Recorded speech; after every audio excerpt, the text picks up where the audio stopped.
खबर शामिल करते हैं साहिवाल से, जहां जियो पाकिस्तान न्यूज की क्राइम रिपोर्टर जैन शब्बीर के मुताबिक एक तरफ तो पूरी दुनिया के लोग कोरोना जैसी मुहलिक बीमारी से परेशान हैं और दूसरी तरफ तमाम सरकारी इदारे कोरोना से निपटने के लिए हम वक्त तैयार हैं, जिनमें doctors, nurses, Punjab police, traffic police, rescue 112 और मुख्तलिफ किस्म के इदारे शामिल हैं। अब आपको बताते हैं साहिवाल में मौजूद ऐसे खानदान के बारे में जिनके बच्चे Punjab police, traffic police, rescue 112 के इदारे में काम करने वाले कांस्टेबल से लेकर DPO तक, माली से लेकर स्वीपर तक तमाम सरकारी इदारों में काम करने वाले मुलाजमीन को खराज तहसीन पेश करते हैं, उन्हें तोहफे भी पेश करते हैं। हाथों में फूलों के गुलदस्ते लिए ये छोटे बच्चे मुल्क कौम के लिए बाइस फख्र हैं। हमारे नुमाइंदे से बातचीत करते हुए मोहम्मद आमिर ने बताया कि हम बगैर किसी मतलब, बगैर किसी काम के सबको खराज तहसीन पेश करते हैं, उन्हें तोहफे अपनी जेब से बेलौस खिदमत के तौर पर पेश करते हैं, ताकि दिन रात मुल्क कौम की खिदमत करने वाले तमाम मुलाजमीन को खराज तहसीन पेश किया जा सके। और अगर बात की जाए मोहम्मद आमिर ने कारोबार की, तो उनकी एक छोटी सी फ्लावर शॉप है,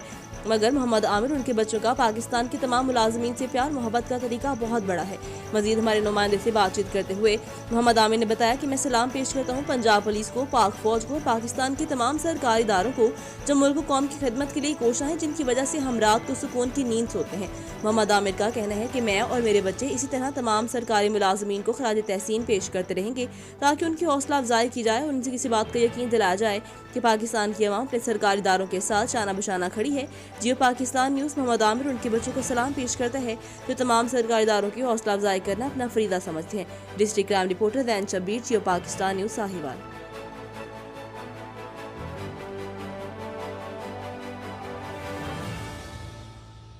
आप दोनों आप आ गए आ गया।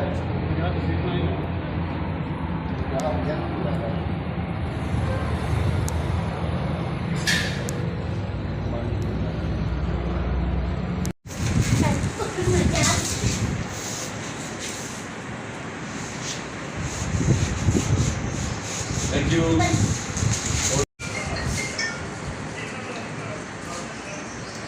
चलो यार 132 नाइन की दरखास्त देना